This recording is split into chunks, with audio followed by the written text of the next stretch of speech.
अगर तेरे पास ताकत नहीं है तो कम से कम तू जबान से जाकर उसके सामने पूरा उसको रोक दे, और वो भी नहीं है तो कम से कम अपने घर में बैठकर उसको ये बदवा कर। मैं 20% हूँ इस मुल्क के अंदर, याद रखना मैं इस मुल्क का 5वां हिस्सा हूँ।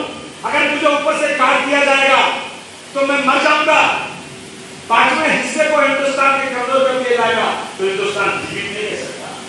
अगर मुझे नीचे से काट दिया जाएगा मेरा 5वां हिस्सा तो मैं लूला हो जाऊंगा, लंगड़ा हो जाऊंगा, और मुझे बगल से काट दिया जाए तो मैं अपाहिज हो जाऊंगा। 5वें हिस्से के साथ मुल्क में ये आज उसके साथ आज इस तरह से बेईमानी इस मुल्क में हो रही है। इसलिए मैं आपके पास चल कर आपसे कहने आया हूं। इसका याद आया न्यूयॉर्क के अंदर आज मुसलमान को कैसे बदनाम किया जा रहा है। न्यूयॉर्क में एक पार्क के अंदर एक खूबसूरत बच्चा खेल रहा, बहुत खूबसूरत बच्चा था। एक कुत्ता है उसको झपट के अपने पंजे में ले गया।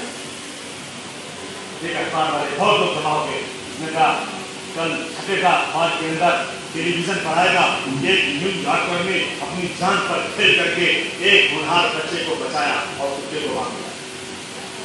उसने कहा नहीं सर, मैं कोई न्यूयॉर्कर नहीं हूँ जिसने बच्चे को बचाया था। कहा ठीक है, फिर ये भी कराएगा, एक अमेरिकन ने अपनी जान पर खेल करके एक बच्चे को बचाया। कहा नहीं, मैं अमेरिकन भी नहीं हूँ, मैं एक अरब हूँ। सुनकर चला गया। और दूसरे दिन अखबार की हेडिंग आई, कल एक पार्क के अंदर एक होनहार कुत्ते को एक टेररिस्ट ने जान से मार दिया। ये हो रहा है दुनिया में आज।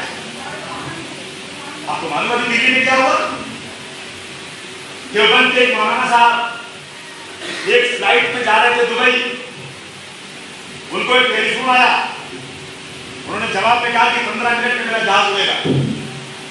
बगल में एक औरत बैठी थी, फैशन वाली बाल कटी हुई, वो उठी वहां से गई सीधा एयर होस्टेस को बुलाई कि मेरे बगल में एक आदमी बैठा है, मैंने अपने कानों से सुना है 15 मिनट में जहाज उड़ने वाला है। जहाज को रोका गया। ये सच्चा किस्सा है। जहाज को रोका गया, नीचे से सिक्योरिटी बुलाई गई, मौलाना साहब के हाथ में हथकड़ी लगाई गई। वो चिल्लाते रहे कि जनाब मोबाइल मेरा मौजूद है, मेरे लड़के ने फोन किया था, मुझसे पूछा कि अब्बा आपकी फ्लाइट कब जाएगी दुबई। मैंने कहा 15 मिनट में उड़ेगी। उनको तिहाड़ जेल भेज दिया गया। आप यकीन करेंगे इस बात को? वो तिहाड़ जेल में 3 दिन तक पड़े रहे, लेकिन वहां के मजलिस आमिला के मेंबर थे, देवबंद के बहुत ही मजबूत मौलाना थे। इसके बाद पूरे उलमाओं ने पकड़ आकर दिल्ली में आंदोलन किया। सोनिया गांधी और चिदंबरम के पास जबरदस्त तरीके से मांग किया, तो 3 दिन के बाद मौलाना साहब चले गए। लेकिन मैं दिल्ली जा रहा था, मेरे साले ने फोन किया, आसिम भाई कहाँ है आप? मैंने कहा जहाज में हूँ। जहाज उड़ेगा? मैंने कहा उड़ता नहीं, मेरा जहाज प्रस्थान करता है। अगर मैं बोलूं कभी उड़ने वाला तो बोले सारा आसिम तो मेरे साथ करने वाला। तो आप लोग मेरा दाढ़ी रखे हुए हैं तो कभी जहाज में जब बोलिएगा कि जहाज उड़ेगा, कहिएगा कि मेरा जहाज प्रस्थान करने वाला है या डिपार्चर करने वाला है। क्योंकि आप मुसलमान हैं, पेश कर रहे हैं, आपकी हालत इस देश के अंदर है। मैं आपसे जो कह रहा हूँ बिल्कुल सच्चाई बोल रहा हूँ। इसलिए मैं आपसे कह रहा हूँ, मैं किस बात करूँ? मैं बजट की बात करूँ, महाराष्ट्र सरकार की, वो भी सुन लो आप। कहते हैं वासिम तुम जज्बाती बातें करते हो। अरे अजीत पवार, मैं जज्बाती बात में मैं इंसाफ की बात करता हूँ। तुमने अपनी बजट में मुसलमानों को 1.5 सेकंड में निकाल दिया। क्या दिया मुसलमानों को? 222 करोड़। इसके पहले तुमने 270 करोड़ दिया था, क्योंकि इलेक्शन था। मतलब निकल गया, आप लोग पहचानते नहीं, यूं जा रहे हैं जैसे हमें जानते नहीं। 222 करोड़ में आपने मुसलमानों को दिया, मुसलमानों को नहीं माइनॉरिटी को दिया। तुम लोग पुणे के लोगों, महाराष्ट्र में माइनॉरिटी की तादाद 26% है, 25 से 26% है, जिसमें 13% मुसलमान है और 13% में बुद्धिस्ट, पारसी, जैन, सिख और ईसाई है। तो 222 को अगर मैं आधा करूं तो कितना हो गया? 111 करोड़। मुसलमानों को कितना मिला? 111 करोड़। अब मैं आपको बता दूं कि मेरी सरकार उत्तर प्रदेश में मुलायम सिंह यादव की, आप जाकर कंप्यूटर पर चेक करें ना, मेरे नेता ने कितना दिया, 2071 करोड़ मुसलमानों को। एक तरफ महाराष्ट्र जो इस देश की आर्थिक राजधानी है, मेजरों के भीख पर जीती हुई सरकार मुझे 111 करोड़ देती है, और मेरा नेता मुलायम सिंह यादव माइनॉरिटी को 2071 करोड़ देकर देता है। इसलिए आपसे कहना चाहता हूं, जरा देखिए, मुआवजा कीजिए आप जरा सरकारों में। हम सवाली बात नहीं कर रहे हैं कि हम सबसे अच्छे हैं, हमने सड़क पर आंदोलन किया, बहुत चिल्लाया, लेकिन आज हम सत्ता में हैं, हमसे आप हिसाब ले सकते हैं कि महाराष्ट्र की सरकार और तुम्हारी सरकार में क्या अंतर है। ये अंतर है।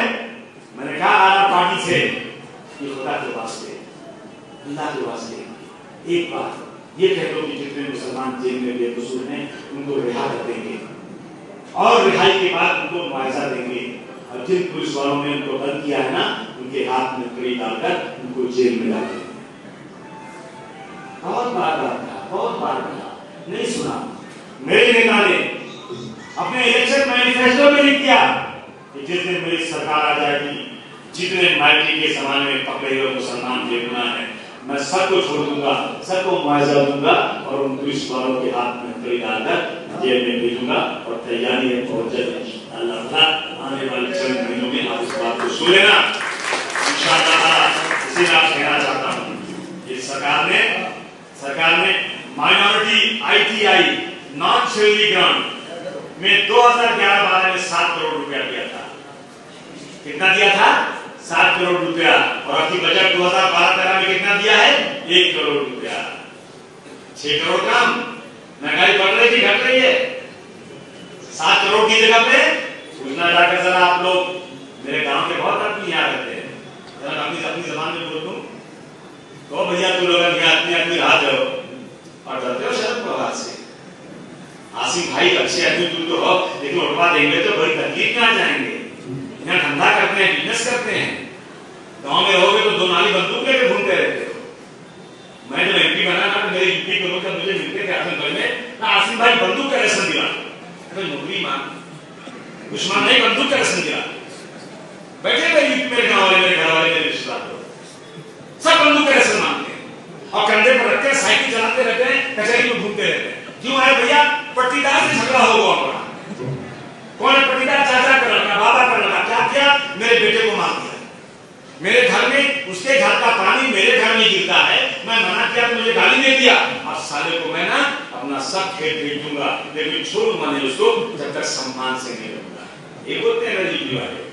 जब मैं पुनः बोलता मेरा साथ दो, नहीं आसिम भाई, ना शरद पवार से डर लगता है, अजीत पवार से डर लगता है, क्या डरते हो तुम लोग? अरे बोलो अबू आसिम, आंख में आंख डालकर बात करेगा, नहीं करेगा ना तो थूक देना अबू आसिम की आंख पे, मुंह के ऊपर। मत की तरह से 1000 दिन महाराज टीपू सुल्तान ने 1000 दिन गीदड़ की जिंदगी से बेहतर एक दिन शेर की जिंदगी है। जिस दिन मरना होगा ना, कोई भाई का पता नहीं सकता।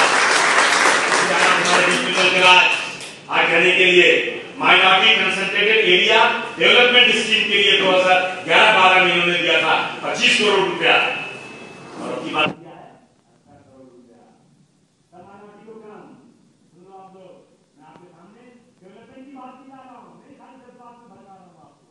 पूछना इनसे multi sector development programme for minority concentrated area में जो इनका शेयर सरकार का था वो 15 करोड़ रुपया एक्चुअल में, और अब की बात किया उन्होंने 2 करोड़ रुपया। 2012-13 में एक्चुअल नहीं है ना, तो 2 करोड़ रुपया। दोस्तों उर्दू कहाँ की जबान? माइनॉरिटी डिपार्टमेंट बना दिया, ये आरिफ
उर्दू को दिया 20 लाख रुपया।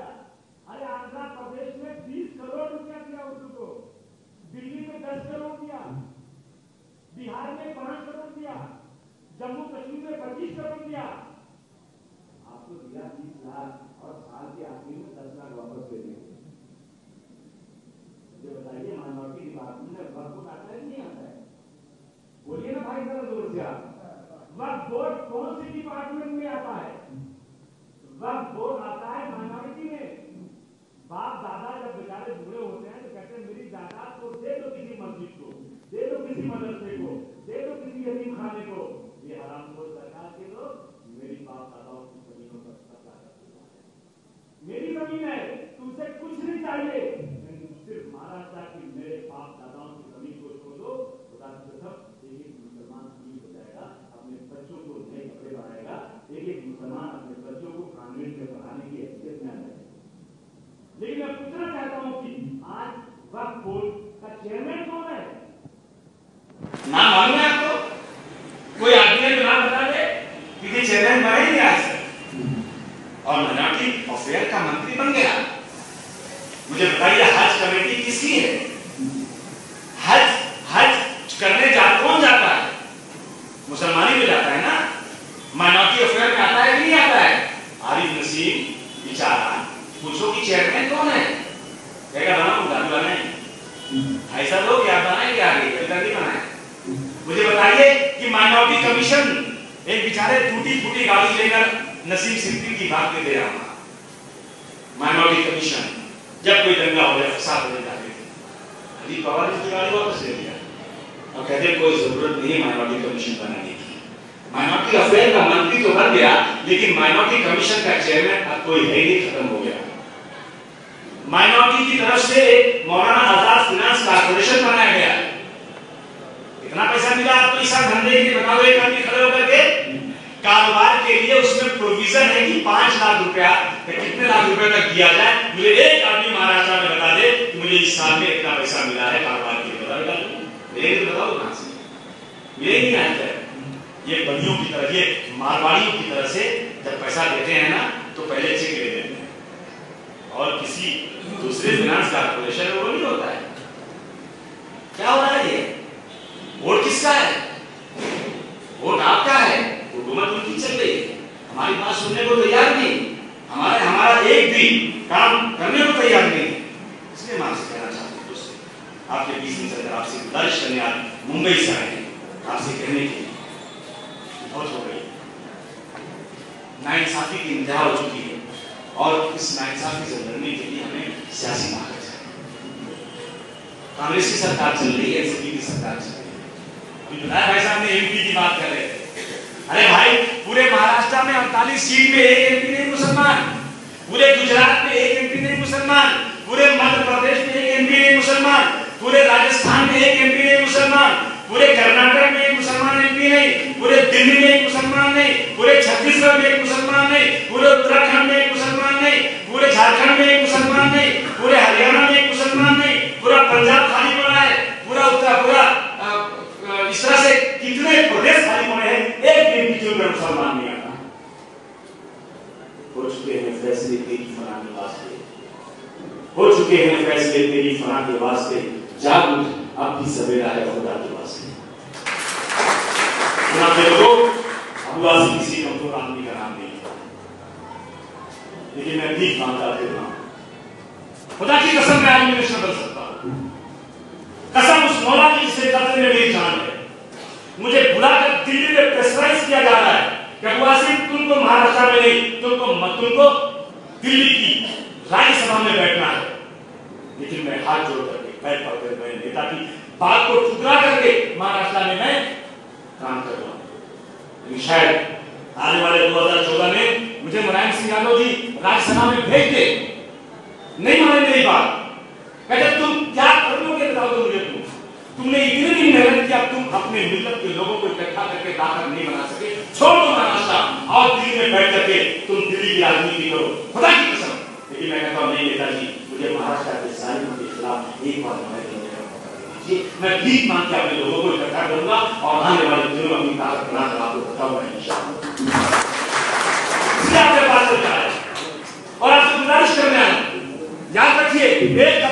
ले लूंगा 10 किलो 20 किलो दूध को खा सकता है कि नहीं खा सकता है?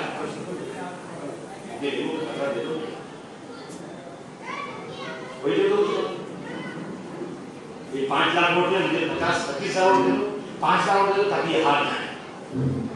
कौन जीतेगा फिर? आपने भी बीजेपी शिवसेना जीतेगी? तो मुझे बता दीजिए कि बीजेपी शिवसेना और कांग्रेस में काम करे तो उसकी बात बहस कर लेते हैं। बीजेपी शिवसेना कांग्रेस एनसीपी में फर्क क्या है? आज तो कांग्रेस एनसीपी के लोग खुल करके बीजेपी शिवसेना के साथ जिला परिषद, म्युनिसिपैलिटी और कारपोरेशन में एक साथ सत्ता का लुत्फ उठा रहे हैं कि नहीं खा रहे? मेरे भिवंडी में खुदा की कसम शिवसेना के 16 लोग और 26 कांग्रेस के लोगों ने हाथ मिला करके समाजवादी पार्टी को गिराने के लिए एक साथ खड़े हो गए। और अल्लाह का करम है जब अल्लाह मेहरबान तो गदा पहलवान में मैं जीत गया और वो सब हार गए। कोई कमजोर आदमी है, इसलिए आपसे कहना चाहता हूं ये तो बात आप लोग अपने दिल दिमाग से निकाल दो कि बीजेपी और शिवसेना जीत जाएगी। बीजेपी और शिवसेना इन्हीं का बड़ा बच्चा है। ये सब एक साथ मिलकर सत्ता का लुत्फ उठा रहे हैं और हमें बेवकूफ बना रहे हैं। जब हमारी मस्जिदें रुक जाएंगी, हमारी स्कॉलरशिप के नाम पर हमारे बच्चों को स्कॉलरशिप जो दी जाती है, कहते हैं कि तुमको 50% मार्क मिलेगा तो तुम्हें स्कॉलरशिप दी जाएगी और वो भी तुम अपने स्कूल में पूरी फीस भर दो, हम अपनी मेहरबानी पर तुमको कितना स्कॉलरशिप दे सकते हैं वो देंगे। ये तो है ना। और एसटी और एससी को तुम्हारा मार्क सारा कितना परसेंट जो तुम पास हो जाओ तुम्हारी 100% स्कॉलरशिप दी जाएगी। ये कब तक चल रहा था? क्यों हमारे साथ ही नाटक? और अगर हम तुमको वोट नहीं देंगे तो सत्ता में बैठे हो क्या? तो मुझे इतना ताकत दे दो, मैं महाराष्ट्र में जहां जाऊं वहां मुझे मेरा वोट मिल जाए। मेरा वोट मिलेगा ना तो सब गरीब भाई मेरे साथ आ जाएंगे। मेरा वोट मिलेगा ना तो मराठी भाई मेरी जैसे काम करेगा। ताकत के साथ दुनिया जुड़ती है, कमजोर के साथ कोई नहीं जुड़ता। कमजोर को दुनिया में कोई नहीं पूछता। अपनी ताकत बनाओ। मैं किसी मुसलमान पार्टी की बात नहीं कर रहा हूं, लेकिन मैं पहले अपना घर सुधारूंगा। जो मेरा हक है, जो मेरे अपने लोग हैं, पहले उनको मैं इकट्ठा लेकर आ गया। याद रखना मेरा सपना है खुदा की कसम कि हिंदू इलाके से मुसलमान को और मुसलमान इलाके से हिंदू को जिता दूं तो मैं समझूंगा ये देश सेकुलर है। मेरे देश सेकुलर नहीं, मैं समझूंगा। हम लोग चुनाव वालों, मैं मुंबई में एमएलए हूं। जिस सीट से मैं एमएलए हूं वहां 4 नगर सेवक मेरे जीत कर आए हैं। उस 4 नगर सेवक में चारों के चारों मराठी हैं, उसमें 2 गैर मुस्लिम मराठी हैं और 2 गैर मुस्लिम 2 मुस्लिम मराठी हैं। 4 मराठी रहने वाले। ये देखिए हमारी पार्टी खाली जीती की है। 2 हिंदू मराठी जिता के मैंने लाया है और एक बेवा औरत जिसका शौहर मर चुका गरीब की औरत, उसको मैंने 1 रुपया खर्चा नहीं होने दिया, अपने पास से खर्चा करके मैंने उसको लाकर बिठाया कारपोरेशन में। मैं मैसेज देना चाहता हूं कि मैं हिंदू और मुसलमान में कोई अंतर नहीं समझता। मैंने सर सईद अहमद का लिखा हुआ पढ़ा है। सर सईद अहमद हमेशा कहते थे कि ये देश एक सुंदर दुल्हन है और इसकी 2 सुंदर आंखें हैं, एक मुसलमान और एक हिंदू। अगर एक आंख भी खराब हो गई तो मेरा देश बदसूरत हो जाएगा। मैं जयकार कर रहा हूँ, मैं कोई सलमान खुर्शीद की जयकार नहीं कर रहा हूँ, मैं कोई गुलाम नबी आजाद की जयकार नहीं कर रहा हूँ। मैं तो कहता हूँ गुलाम नबी आजाद तू अल्लाह का गुलाम नहीं है, तो सोनिया गांधी का गुलाम है, वो अल्लाह का गुलाम है। इसलिए आपसे कहना चाहता हूँ कि आपको अपनी ताकत बनानी पड़ेगी।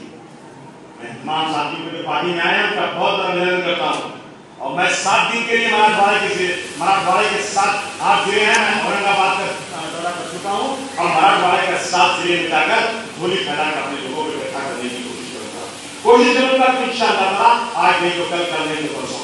मुझे से याद आता है कि जो सफर अख्तियार करते हैं वही दरिया को पार करते हैं। जो सफर अख्तियार करते हैं वही दरिया को पार करते हैं। अरे चल के तो देखो मुसाफिर का रास्ते नहीं हूँ, मैं तो मंगों के साथ हूँ। मैं पार्टी मंत्री बन सकता हूँ, लेकिन मंत्री मेरी टोकन में मैं किसी का चपरासी नहीं, मैं लोगों के दिलों का इलाज करना चाहता हूँ। मैं महाराष्ट्र की विधानसभा में मंत्री बन के नहीं बल्कि आपके दिलों पर मंत्री बन के इलाज करना। एक बात में 20 बार मुझे कहते हैं आपको मंत्री बनाने के समाजवादी पार्टी को लपेट दो। याद रखना मैं वो शख्स हूँ जो इज्जत और आबरू की जिंदगी गुजारना चाहता हूँ। सच कहूँ मुझको वो इंसान बुरा लगता है, सच कहूँ मुझको वो इंसान बुरा लगता है और हाथ फैलाए मुसलमान बुरा लगता है। इसलिए आपके पास है मुझे उम्मीद नहीं, पूरा मुझे पूरा यकीन मुझे है कि मेरे दोस्तों कल से मेंबरशिप का काम करेंगे। सिर्फ 10 रुपया मुझे दीजिए, आपको सामने के पास देंगे भी नहीं, हाथ उठा के बताइए आपको नहीं यार, ऐसे जल्दी तो हाथ नीचे करते भाई, प्लीज खुदा के वास्ते थोड़ा सा तो मदद कर दीजिए। आपको 10 रुपया मेंबर बनिए, बूंद से दरिया बनती है। आप मेंबर बनिए समाजवादी पार्टी के। आज इतने लोग हैं क्या और बढ़ेंगे इंशाल्लाह, परसों और बढ़ेंगे। जीतेंगे नहीं, वोट तो लेंगे ना, और जब सीटें इनकी हारी थी ना तो कहेंगे कहाँ है सलीम साहब, कहाँ है समाजवादी पार्टी के नेता, बुलाओ उनको और बात करेंगे बैठ के इनसे। और जिस दिन समाजवादी पार्टी के 10-15 मिलियन जीत कर आ गए ना, उस दिन किसी की मां ने दूध नहीं पिलाया है मुसलमानों के साथ या दलितों के साथ कोई नाज़ियात नहीं कर सके।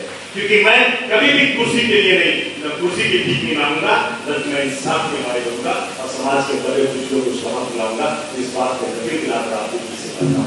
वासिम मारा तो जा सकता है, लेकिन वासिम कभी भी और मिलत का सौदा नहीं करेगा। इस बात को कान के तरफ लोगों के जेब में और इस बात को सब सौदा आसमान में इस उम्मीद के साथ आया हूँ। पुणे एक बड़ा शहर है, मुंबई के बाद उसका नाम आता है। 152 मेरे नगर सेवक हैं और बहुत माशाल्लाह दो जीत कर आए,